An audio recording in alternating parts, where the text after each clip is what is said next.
La noche del 9 de junio de 1956, un alzamiento militar liderado por el general de división Juan José Valle intenta tomar Campo de Mayo y las principales guarniciones militares de Buenos Aires con un solo objetivo: derrocar la dictadura militar del general Pedro Eugenio Aramburu y permitir el retorno al país de Juan Domingo Perón. El levantamiento, equipado con escasos recursos y mal organizado, rápidamente es sofocado. Varios de los civiles y militares complotados son capturados por las tropas del gobierno, pero Valle logra escapar y consigue refugiarse en la casa de un amigo. En las primeras horas del 10 de junio, el gobierno militar dicta la ley marcial y da la orden de ejecutar a los rebeldes capturados. En menos de 48 horas, cerca de 30 civiles y militares son fusilados. A fin de evitar más muertes, la madrugada del 12 de junio de 1956, el general Valle se entrega a las autoridades nacionales. Esa misma tarde, es condenado a muerte.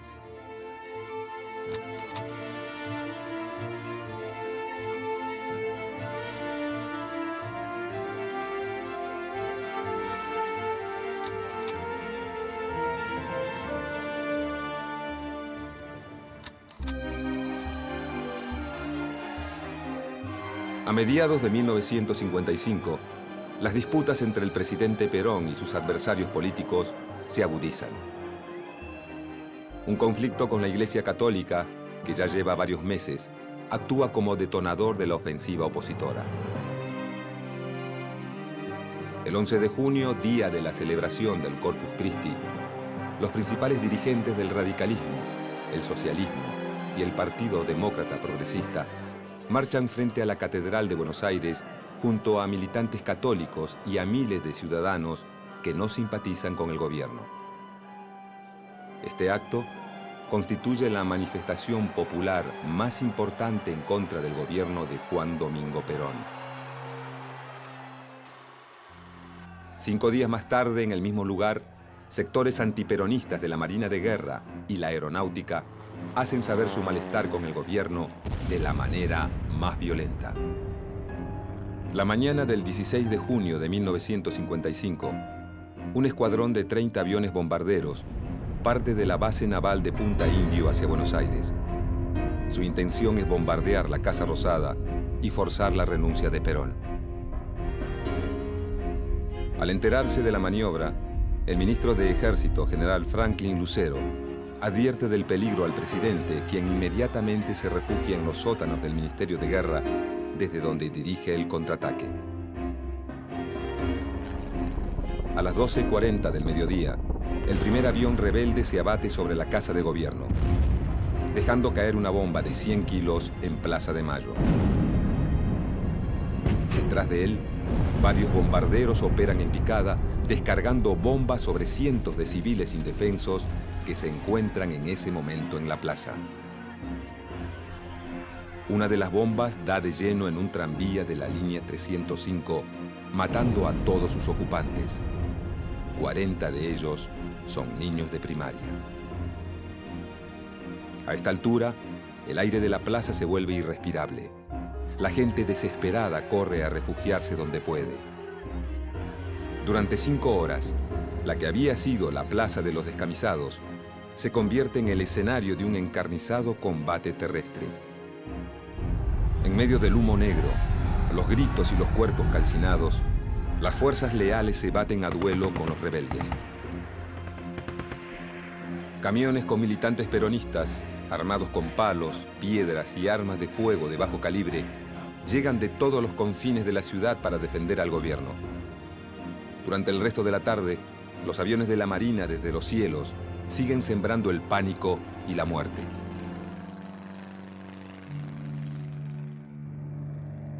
Con las últimas luces del día, los aviones rebeldes cesan el bombardeo y emprenden la retirada hacia las costas uruguayas. El plan de matar a Perón, o como mínimo, forzar su renuncia, por el momento ha fracasado. Al final de la jornada, las bombas arrojadas sobre Plaza de Mayo dejan un saldo de más de 300 muertos y el doble de heridos.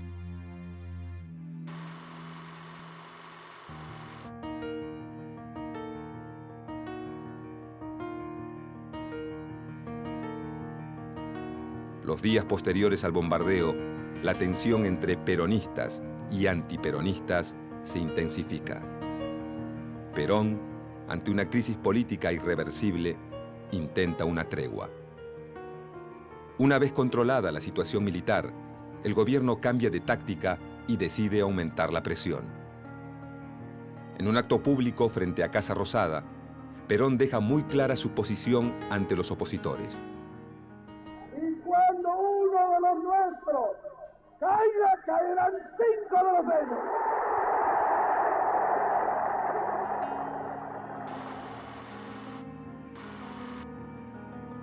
Por su parte, el sector castrense redobla la ofensiva. El 16 de septiembre de 1955, un grupo de oficiales opositores a Perón toma las principales guarniciones militares de Córdoba, Mendoza y Bahía Blanca. Los militares sublevados avanzan sobre los más importantes centros urbanos, poniendo en jaque al gobierno. Una semana más tarde, el comandante militar de dicho levantamiento, teniente general Eduardo Lonardi, asume la presidencia de la nación. En su discurso de asunción, Lonardi hace suya una frase del general Urquiza, pronunciada 100 años atrás luego de su triunfo en la batalla de Caseros. Ni vencedores, ni vencidos. Mientras un nuevo gobierno militar asume el poder en la República Argentina, Perón, que ha logrado escapar de la furia de sus opositores, solicita asilo político en la Embajada de Paraguay. De esta manera, Juan Domingo Perón inicia un largo exilio que lo aleja del país por muchos años, aunque su figura, en ningún momento, deja de ser uno de los ejes centrales de la política nacional. En septiembre de 1955, se inicia en el país una dictadura militar que se da a conocer como Revolución Libertadora. Entre los sectores de las Fuerzas Armadas que integran el nuevo gobierno, se distinguen dos líneas políticas muy claras. Por un lado está el grupo liderado por el presidente Lonardi, conformado por militares provenientes del nacionalismo católico, que buscan la conciliación con algunos sectores políticos y sindicales del peronismo, siempre y cuando estos acepten distanciarse de la figura de Perón. La línea dura de las Fuerzas Armadas, representada por el vicepresidente, el almirante Isaac Rojas, propone una visión mucho más negativa del peronismo, afirmando que éste desvió al país de su tradicional línea histórica liberal y democrática e instaló en su lugar una tiranía de tipo fascista, sostenida mediante la manipulación y el engaño del movimiento obrero. Los cuadros militares que integran la Revolución Libertadora cuentan con el apoyo de varias fuerzas políticas, radicales unionistas, intransigentes y los principales dirigentes del socialismo vienen dando su apoyo explícito al golpe desde mucho antes que éste se concrete. A pocos días de asumir el poder, el sector más antiperonista de la Revolución Libertadora llama a estos partidos para que formen parte de las juntas consultivas. La Junta Consultiva Nacional es una iniciativa del vicepresidente Rojas destinada a buscar apoyo y legitimidad política para la dictadura y, de paso, limitar el accionar del sector nacionalista del gobierno liderado por el presidente Lonardi.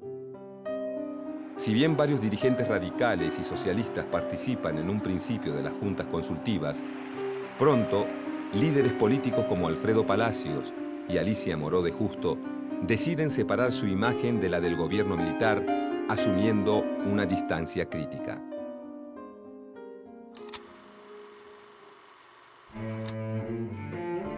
Durante los meses de septiembre y octubre de 1955, el ala nacionalista de la Revolución Libertadora, encarnada por el presidente Lonardi, dirige las políticas de gobierno.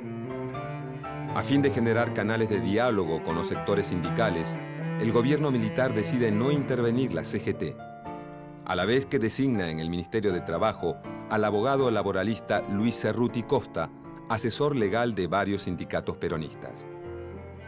Mientras que el ala blanda del gobierno intenta negociar con los líderes de la CGT, comandos civiles armados integrados por jóvenes radicales y socialistas atacan los locales del peronismo. Pronto, los intereses contradictorios de los sectores del gobierno aumentan la tensión política y animan a la militancia peronista a pensar en un posible contraataque.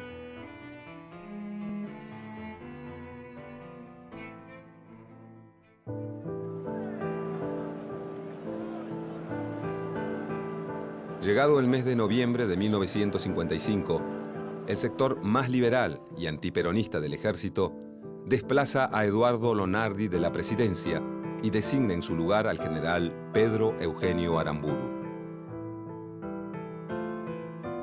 Inmediatamente, el nuevo gobierno inicia una política de persecución y proscripción del partido peronista que da a conocer como proceso de desperonización de la sociedad, en alusión al proceso de desnazificación llevado a cabo por los países aliados en Alemania tras la caída de Adolf Hitler. Esta política de desperonización incluye la disolución del partido peronista, la inhibición de todos sus miembros para ocupar cargos en la administración pública y la prohibición de exhibir sus símbolos partidarios y de mencionar públicamente los nombres de Perón y Evita. Por efecto de estas medidas, luego de 10 años de saturación de imágenes y discursos peronistas, en las calles argentinas está prohibido nombrar a Perón, y en los principales medios de comunicación se hace referencia a su figura como el tirano depuesto. No contento con prohibir la mención del nombre de Perón y disolver su partido, el gobierno de Aramburu decide embestir contra el último bastión de poder peronista. A pocos días de su asunción, el nuevo gobierno interviene en la CGT y proscribe a todos los dirigentes sindicales que hubieran ocupado cargos a partir de 1952. Al mismo tiempo, modifica el régimen de elecciones internas de los principales gremios, favoreciendo el control de los sindicatos por la dirigencia no peronista. Con los principales sindicatos descabezados y sus más importantes líderes presos o en el exilio, los sectores patronales acrecientan su poder dentro de las fábricas. Muchos empresarios aprovechan esta situación para no cumplir con los convenios colectivos de trabajo y aplican severos recortes a las conquistas laborales conseguidas durante el peronismo. Mientras tanto, en muchas fábricas se confeccionan listas negras que dejan a cientos de trabajadores en la calle. Corren malos tiempos para los obreros peronistas. El líder político al que ven como su gran benefactor está desterrado a miles de kilómetros y su regreso al país es por el momento imposible. Muchas conquistas sociales conseguidas con años de lucha y perseverancia empiezan a diluirse ante la mirada de un gobierno que con su indiferencia parece consentir los abusos patronales.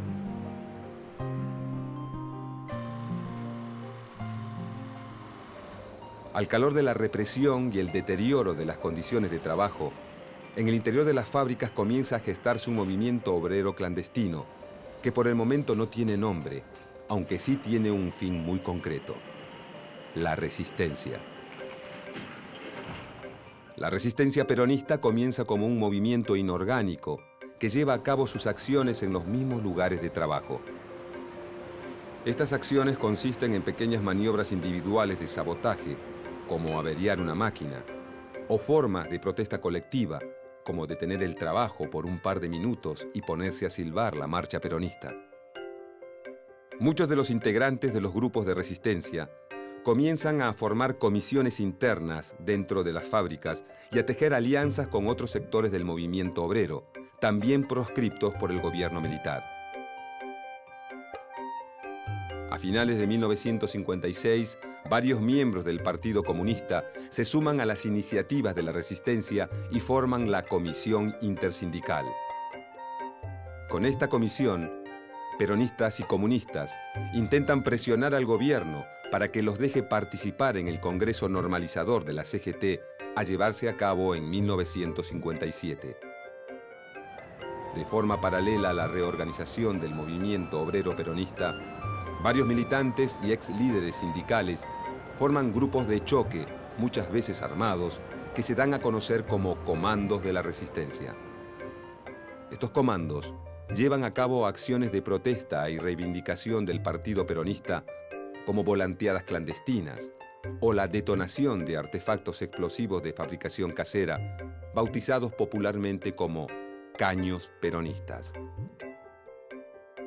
Uno de los principales impulsores de los comandos de la resistencia es el abogado y exdiputado John William Cook.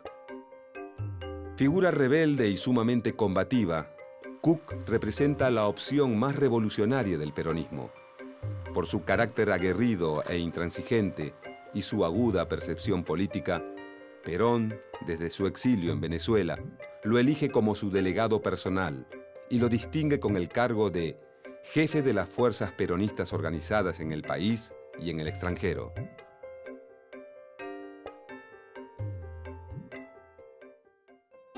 Para la misma época que la resistencia realiza sus primeras acciones de protesta, un grupo de militares leales a Perón planea un levantamiento armado contra el gobierno. La noche del 9 de junio de 1956, una sublevación militar encabezada por el general de división Juan José Valle intenta tomar la Escuela de Suboficiales de Campo de Mayo, la Escuela de Mecánica del Ejército de Buenos Aires y el Regimiento número 7 de Infantería de la ciudad de La Plata. Al mismo tiempo, varios comandos civiles de la resistencia peronista inician acciones de apoyo en las ciudades de Avellaneda, Rosario y en la provincia de La Pampa. Este alzamiento plantea tres claras exigencias al gobierno de la Revolución Libertadora: el cese inmediato de la persecución al partido peronista, la restitución de la Constitución de 1949 anulada por el gobierno de la Revolución Libertadora y la liberación de todos los presos políticos. Dichas exigencias persiguen un único fin: crear las condiciones necesarias para el regreso de Perón a Argentina.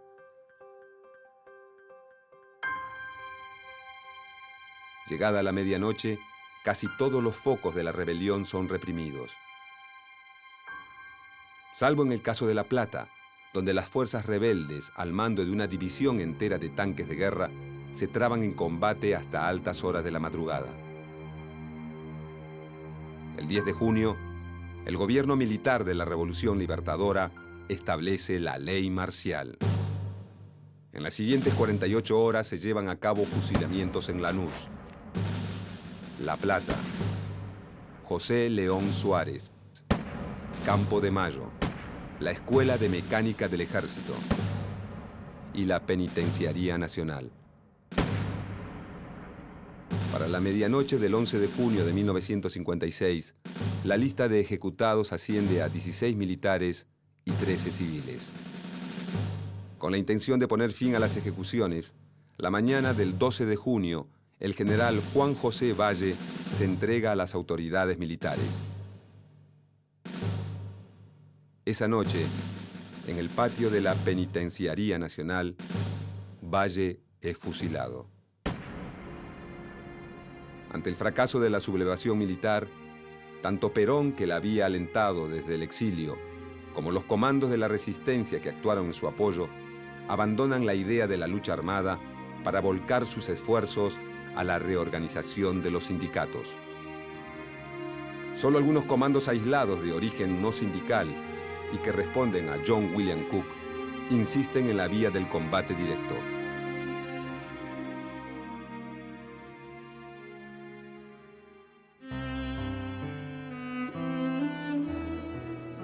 A partir de 1957, el gobierno de la Revolución Libertadora intenta crear las condiciones para una posible apertura política. Dicha apertura implica una reforma constitucional que anule la Constitución peronista de 1949, la normalización de la CGT y un llamado a elecciones nacionales que permita la llegada al poder a los sectores civiles más cercanos al régimen militar. El gobierno militar comienza a pactar con los partidos políticos no peronistas las condiciones para el traspaso del poder. Para principios de 1957, una nueva camada de dirigentes surgidos de las segundas y terceras líneas del sindicalismo durante el último gobierno peronista y de los cuerpos de delegados de la resistencia comienzan a recuperar lugares clave dentro de los principales gremios. En agosto de 1957, durante el Congreso Normalizador de la CGT, se forman las 62 organizaciones, una red de sindicatos peronistas que reclama la dirección del movimiento obrero argentino. Dentro de las 62 organizaciones, comienzan a perfilarse dos líneas políticas muy distintas.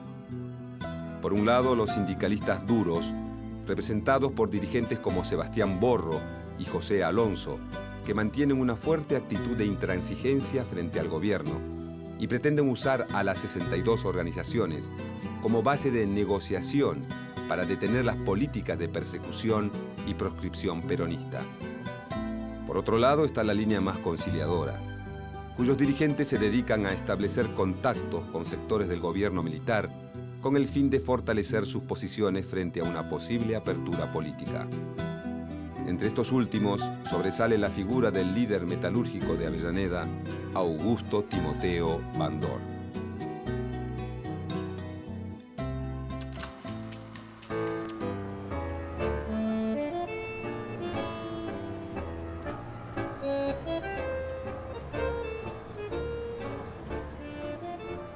Con el fin de propiciar una salida democrática, el gobierno de Aramburu convoca a elecciones para una convención nacional constituyente que enmiende la reforma constitucional llevada a cabo por el peronismo en 1949. Estas elecciones actúan como una suerte de ensayo para los partidos políticos no peronistas que rápidamente sacan a relucir sus tensiones internas. Uno de los más perjudicados es el radicalismo, que durante este periodo termina dividido en dos partidos.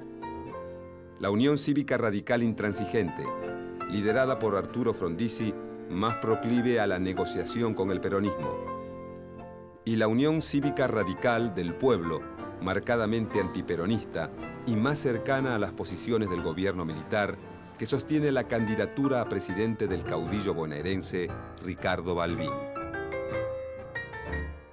Finalmente, la Convención Constituyente anula todas las modificaciones instaladas por el peronismo y restablece el texto de la Constitución anterior a 1949, añadiendo únicamente el artículo 14 bis, que incluye los derechos del trabajador.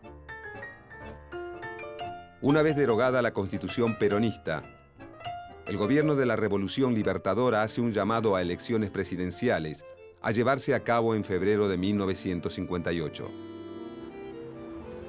Con el peronismo proscripto e imposibilitado de presentar listas propias, muchos ven en Ricardo Balbín el gran ganador de la contienda. Ante este escenario, Arturo Frondizi, principal opositor de Balbín y candidato a presidente por los radicales intransigentes, teje una hábil estrategia electoral. Su partido pide al gobierno provisional. Los radicales le hemos dicho al gobierno provisional que consideramos indispensable la aprobación de un plan político como método para tranquilizar a la República. Ese plan político debe tener como... Un mes antes de las elecciones, Rogelio Frigerio, principal colaborador de Arturo Frondizi, viaja hasta Venezuela para reunirse con John William Cook, delegado personal de Perón. El objetivo de la reunión es negociar un pacto electoral con Perón que permita a Frondizi ganar las elecciones bajo la promesa de levantar la proscripción del peronismo. Pocos días antes de las elecciones, Perón, desde su exilio en República Dominicana, aconseja a sus seguidores votar por la fórmula Frondizi-Gómez. De esta manera, Perón, que en un principio había apoyado la estrategia insurreccional de los comandos de la resistencia y las repetidas huelgas de los sindicatos duros, decide prestar sus votos a Frondizi, temiendo que su no participación en los comicios lo termine borrando del mapa político. El 23 de febrero de 1958, con el apoyo de un sector importante del electorado peronista, triunfa la fórmula Arturo Frondizi-Alejandro Gómez con el 45% de los votos contra el 29% de la Unión Cívica Radical del Pueblo. Al final del escrutinio, más de 800.000 votos en blanco evidencian la ausencia de una figura política muy difícil de reemplazar. A pesar de la proscripción del Partido Peronista, la persecución de sus líderes sindicales y la política de desperonización de la sociedad impulsada por el gobierno de la Revolución Libertadora, en 1958, la figura de Juan Domingo Perón tiene tanto peso político como en los años de su gobierno. Si bien Perón se mantendrá en el exilio por muchos años más, su legado político se verá representado por los distintos sectores del sindicalismo, por sus delegados personales y por los partidos neoperonistas que empezarán a formarse en algunas provincias. Pero sin duda, el mayor capital político de Perón está en sus numerosos seguidores, que durante los años más duros de proscripción mantienen viva la llama de su movimiento y siguen viendo en su regreso la gran solución para los problemas argentinos.